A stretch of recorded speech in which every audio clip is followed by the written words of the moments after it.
日、佐藤隆成さん、タイムリーとなる勝ち越しだ。2アウトから打線がつながる中日。佐藤隆成2打席連続ヒットで勝ち越し。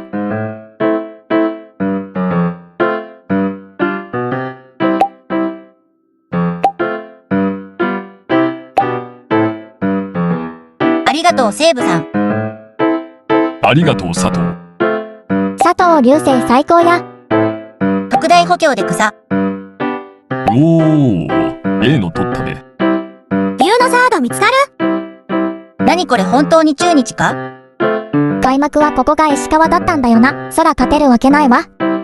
何が素晴らしいって佐藤の名前よ。ドラゴンワールドやで。ほんま実力だけはガチやな。そこを不良じゃ狙い目やな。佐藤龍のヒロインもそろそろ聞きたい。ドザマかき集めて打線作ったった。もうドラフトいらねえわ。